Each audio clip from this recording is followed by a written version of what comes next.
No livro de Êxodo, capítulo 3, nós iremos. Êxodo, capítulo 3, nós iremos ler a partir do primeiro versículo. Alguns versículos da palavra de Deus.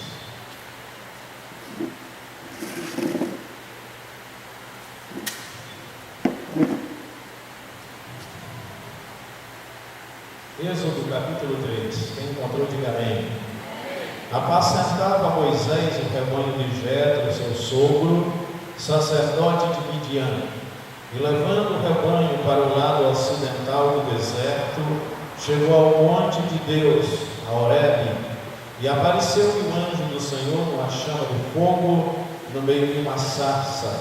Moisés olhou, e eis que a sarça ardia no fogo, e a sarça não se consumia. Então disse consigo mesmo: irei para lá e verei essa grande maravilha, porque a sarça não se queima. E vendo o Senhor que ele se voltava para ver Deus no meio da sarça, o chamou e disse: Moisés, Moisés. E ele respondeu: eis-me aqui. Deus continuou: não te chegues para cá, tira a sandália dos pés, porque o lugar em que estás é terra santa. E disse mais: eu sou o Deus de teu pai, o Deus de Abraão, o Deus de Isaque e o Deus de Jacó.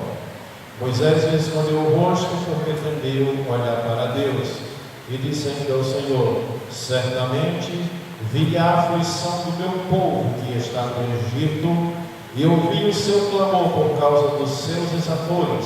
Conheço-lhe o sofrimento, por isso desci, a fim de livrá-lo da mão dos egípcios e para fazê-lo subir daquela terra, a uma terra boa e ampla, terra que manda leite e mel, o lugar do cananeiro e do Eteu, do amorreu e do ferezeu, do heveu e do jebuseu.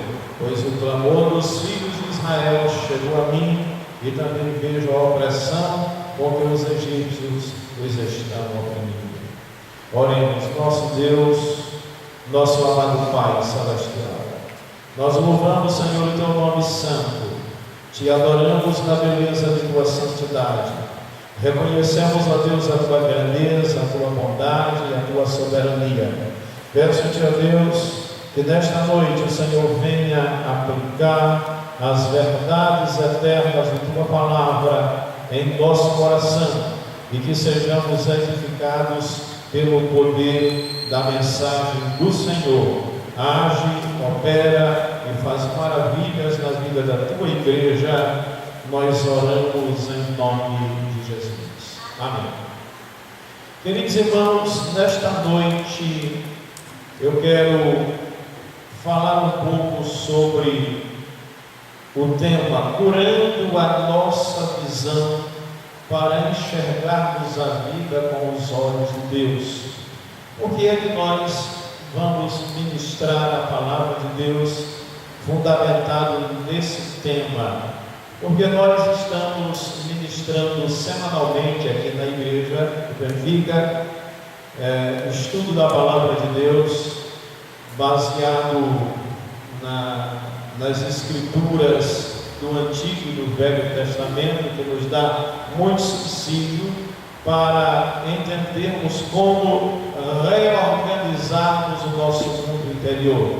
Tem sido essa a temática que temos desenvolvido durante esse período que aqui estamos, nesse bairro, pregando a palavra do Senhor. E nós vemos nessas ministrações um agir de Deus, uma ação do Senhor muito forte na vida das pessoas que têm se exposto à palavra de Deus e ao mover do Espírito Santo. Nós começamos a ministrar recentemente já sobre as crises existenciais, e começamos a mostrar como se libertar dessas crises, desses gigantes que estão em nossa alma, no mundo da nossa personalidade, da nossa mente, das nossas emoções, da nossa vontade, no mundo da nossa psique, do nosso entendimento, né? Como trabalhar o nosso caráter, como reconstruir as muralhas da nossa personalidade. e estamos falando ultimamente sobre a rejeição como uma ferida profunda, como um sentimento profundo que amarra, bloqueia as pessoas, impedindo-as de desenvolver o seu potencial em Cristo Jesus. E aí, para a gente poder continuar levando o povo a ter um entendimento desse tema, nós decidimos também que aos domingos estaríamos tratando desse assunto, vendo aí outras possibilidades que a palavra de Deus nos oferece.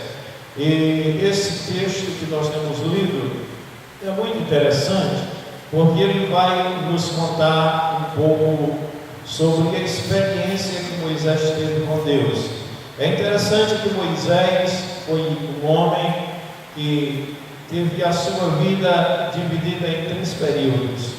O primeiro período ele viveu no palácio do rei Faraó, rei do Egito, achando que era alguém. Ali ele aprendeu todas as letras do Egito, ele aprendeu todo o conhecimento que estava à sua disposição e desfrutava realmente do privilégio de ser filho da filha de Faraó. Então ele passou 40 anos de sua vida achando que era alguém, mas de repente acontece um problema e ele vai defender os seus irmãos de sangue. Naquela hora o sangue fala mais alto e ele defende um hebreu que estava sendo oprimido por um egípcio, e por causa disso Faraó intenta matá-lo, e Moisés foge da presença de Faraó e vai viver exatamente no deserto, onde ele passa exatamente 40 anos se sentindo um zero à esquerda, achando que não era ninguém, que não tinha nenhum potencial, tendo uma visão distorcida de si mesmo, olhando para dentro de si e se vendo exatamente como um simples pastor de ovelhas, indigno de receber qualquer outro tipo de benefício, e viveu 40 anos amargando exatamente ali no deserto. Depois ele vive mais 40 anos levando o povo para a terra de Canaã, e agora entendendo que em Deus e através de Deus ele poderia ser alguém. Mas essa experiência do capítulo 3 é muito interessante, porque Moisés aqui está tendo uma visão da glória de Deus, e tem pelo menos algumas coisas interessantes que eu quero destacar nesse texto. Pelo menos 3 coisas que eu quero destacar nesse texto. Moisés estava no deserto, e o deserto representa, em muitos contextos, em muitas situações, falta de vida, falta de esperança, escassez, improdutividade. O deserto pode ser também definido como uma terra condenada, como um local em que se plantando nada dá, diferentemente da carta de Caminha ao rei de Portugal, quando falava sobre o Brasil, sobre essas terras descobertas, ele dizia: aqui em se plantando tudo dá. Mas era diferente o que estava acontecendo com Moisés. Moisés estava vivendo num vale de solidão, no vale de tristeza, no vale de angústia, no vale de desespero. Ele estava, na verdade, atravessando o vale de Baca, o vale de lágrimas, o vale de dor. E a exemplo de Moisés, a nossa vida muitas vezes se torna tão difícil, tão dolorosa. Muitas ocasiões a gente se percebe, a gente se vê, a gente se sente, e a gente de fato se encontra no deserto. Muitas vezes a gente olha para o lado em busca de alternativas, e a gente percebe que para onde a nossa visão está focando, não existe esperança expectativa, não existe possibilidade de se caminhar. Olhamos para o outro lado e vemos também que as portas estão trancadas. Às vezes a gente faz uma retrospectiva da nossa vida e a gente percebe que a caminhada, que a trajetória já foi tão dolorosa, tão espinhosa, tão pedregosa, que a gente não tem coragem de retroceder. E quando a gente olha para diante de nós, pelo fato de a gente estar num vale, a gente não consegue visualizar o nosso futuro. Existem montanhas e montanhas, desafios e desafios que precisamos enfrentar, e muitas vezes o nosso futuro afigura-se negro, nublado e embaçado diante de nós. A gente se percebe, a gente se vê de fato numa condição de cerco, num caos existencial, num vale de dor, de lágrimas, de sofrimentos indescritíveis e inenarráveis. E nessa hora, o que fazer? Onde encontrar o socorro? Onde virá a manifestação que vai trazer livramento para a nossa vida? Meus queridos, eu posso dizer que o deserto, ele representa não só a ausência de vida. O deserto pode ser também um lugar pedagógico, pode ser um lugar de crescimento, pode ser um lugar de amadurecimento, pode ser um lugar de experiências tremendas com Deus. Aliás, quando a gente analisa a história do povo de Deus, a sua trajetória durante 40 anos naquele deserto, e olha que não é fácil.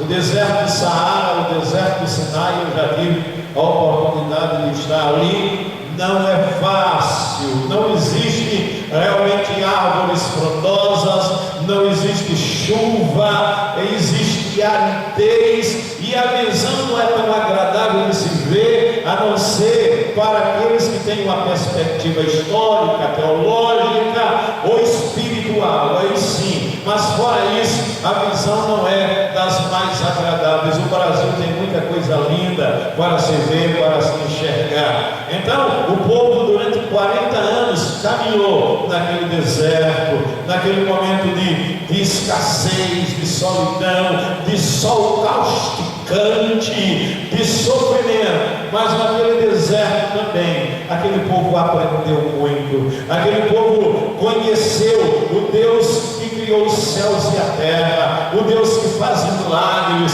o Deus que provê todas as coisas. Nos momentos mais difíceis, quando faltava alimento, aquele povo teve a condição de conhecer a manifestação de Jeová Jiré, o Deus de toda provisão, o Deus que nos dá uma provisão diária e um suprimento contínuo, um Deus que mandava o maná do céu.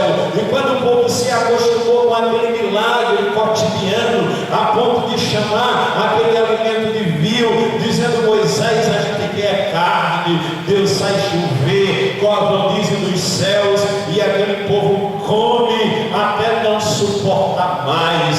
Deus fez brotar água da rocha, ele sustentou as vestes, manteve as vestes daquele povo, as vestes não envelheciam, não se rasgavam. E eu vejo aí um milagre tremendo. Eu imagino que as crianças iam crescendo e as vestes e as alpacas também iam crescendo à medida do desenvolvimento daquelas crianças. Nosso Deus é o Deus que faz maravilhas.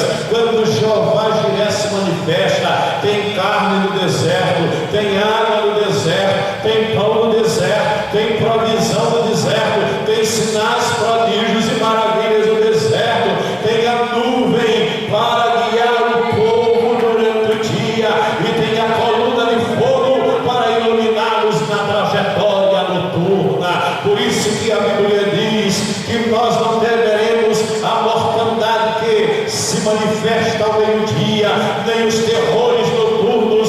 1000 cairão ao meu lado, 10.000 à minha direita, mas eu não serei atingido, porque em meio ao caos o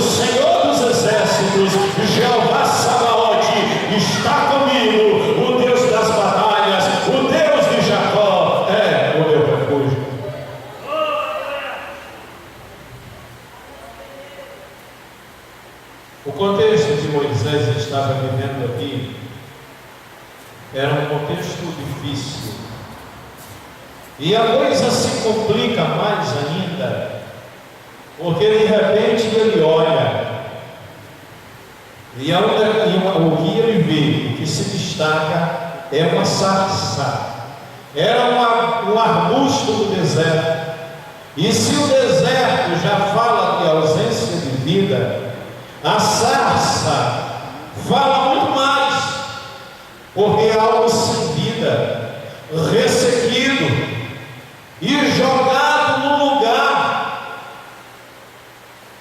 sem perspectiva.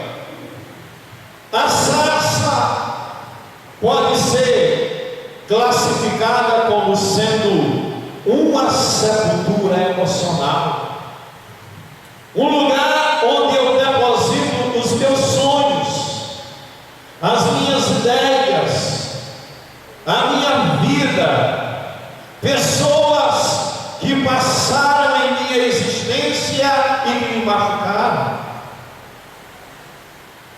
A primeira coisa que a gente vê é o deserto, ausência de vida, sofrimento, ausência de esperança, não obstante um local pedagógico. Mas a sarça fala exatamente de sepultura emocional.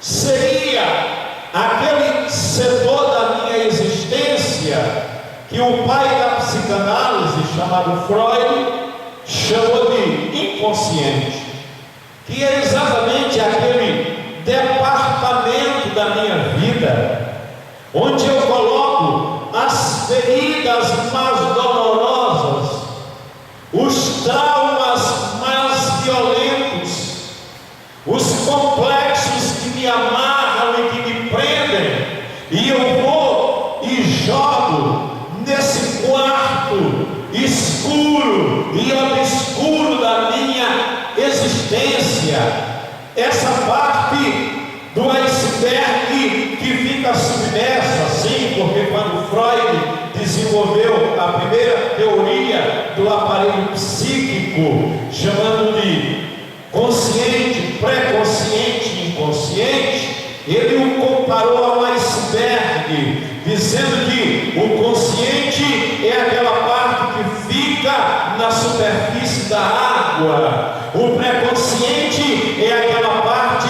que tem hora que está na superfície da água, mas tem hora que está submersa. Tem situações que eu luto para lembrar de uma coisa e não consigo, está aqui na minha mente, mas não sai, eu não consigo realmente expor, mas de repente eu tenho aquilo que a psicologia, mas precisamente a abordagem da Gestalt chama de insight. Eu tenho um insight e a coisa flui, é como uma luz que vem em minha mente, de repente eu me lembro, é aquilo que estava submerso, vem à tona e eu tenho uma lembrança. Mas o inconsciente está totalmente submerso. Eu poderia dizer que esses traumas que eu coloco no mundo do inconsciente seria de certa forma um mecanismo de defesa, porque existem muitas pessoas que sofreram tanto, que tiveram tantas perdas, que foram tão feridas, tão decepcionadas, tão machucadas, tão desenganadas, tão desiludidas, estão tão desacreditadas com a vida, com as pessoas, que elas não tinham estrutura emocional suficiente para se lembrar de todos os eventos drásticos e dolorosos que lhes aconteceram. E aí, a nossa própria personalidade utiliza essa capacidade de se defender, lançando essas dores para esse setor chamado inconsciente. Mas muitas vezes o nosso comportamento doentio vai se manifestar nos momentos menos esperados, nos momentos mais inusitados. Às vezes nós não entendemos porque temos sonhos repetidos, sonhos que se repetem, pesadelos constantes, porque temos algumas sensações, não conseguimos entender, e quando vivenciamos esses momentos, a gente sofre, a gente chora, a gente se lamenta, a gente tem comportamentos que a gente diz: meu Deus, eu não sou assim, não é o meu normal, não é o meu habitual. E às vezes são as coisas do passado alterando o meu presente e tirando a minha perspectiva do futuro. É a sarça sem vida, é a sepultura emocional que afigura-se diante de mim, fazendo-me ver os fantasmas que muitas vezes me assombram mesmo que inconscientemente. Era essa visão que Moisés tinha. Ele estava tendo uma visão de um deserto, de um lugar árido, seco, sem vida, sem entender ainda que, apesar daquela situação difícil, aquele deserto podia ser um local pedagógico, terapêutico. Para complicar mais ainda a situação, ele tem a visão da sarça. Eu não sei quantos sonhos você já colocou na sua sepultura emocional, porque alguém zombou de você, porque alguém disse que não ia dar certo, que você estava sendo alienado, que você não tinha potencial nem capacidade para realizar. Gente, tudo que existe de concreto nasceu primeiro, surgiu primeiro como sonho, se manifestou como sonho, como uma teoria. E graças a Deus, porque muitos loucos não desistiram, continuaram com a sua santa loucura. E hoje nós temos tantos recursos que nos beneficiam, que estão aí à nossa disposição, tantas coisas boas que a gente já se acostumou com elas, e a gente muitas vezes nem para analisar que essas coisas que hoje nos beneficiam, alguém primeiro sonhou, planejou, projetou, sofreu oposição, dificuldade, tinha os inimigos, os adversários que diziam que não ia dar certo, e muitas pessoas sepultaram de fato os seus sonhos. A gente poderia ter muito mais coisas, mas muita gente deixou de acreditar no seu potencial. Eu quero te dizer nesta noite que hoje Deus quer ressuscitar os teus sonhos em nome de Jesus Cristo de Nazaré. Que Deus diz para você que você tem muito potencial, que em Deus você pode todas as coisas, porque você não é um acidente, você não veio a esse mundo por acaso, você não é resultado de um mau planejamento dos teus pais, você é fruto de um sonho de Deus. Antes que os céus e a terra viessem à existência, você já existia na mente do Criador, e Ele te encheu de uma capacidade, de um potencial extraordinário, de uma capacidade latente, de algo que você pode realizar e ainda não realizou, que pode alcançar e ainda não alcançou, que pode fazer e ainda não fez, mas é só você acreditar em Deus e naquilo que Ele colocou dentro de você, que você vai ver, vai se ver como sendo capaz de fazer coisas extraordinariamente surpreendentes. Quem quer nisso, dá uma salva de palmas para o Senhor nosso Deus.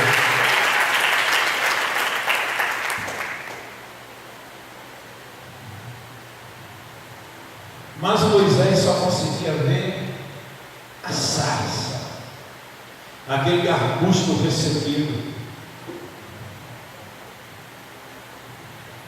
Só que de repente, no meio da sarça, ele vê o fogo que se manifesta, e a sarça ardia e não se consumia. Queridos, é preciso perceber Deus no lugar onde aparentemente não há vida. Nós acreditamos que, como Moisés, Deus se revela na nossa história,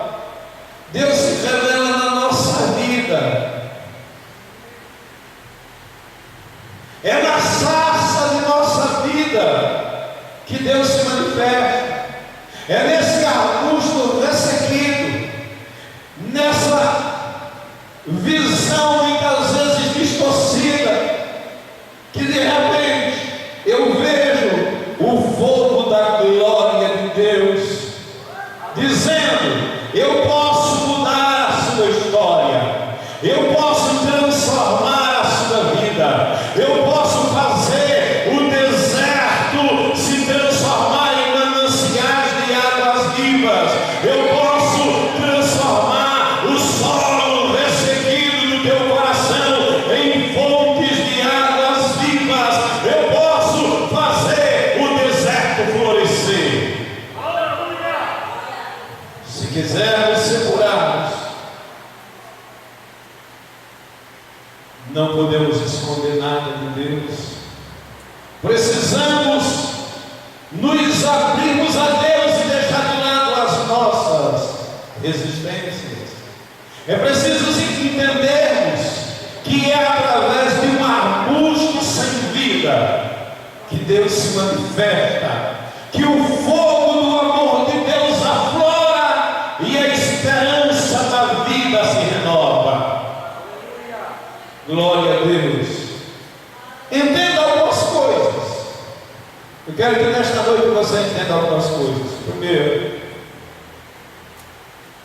mesmo que você não tenha sido amado por seus pais, você foi amado por Deus desde a eternidade passada.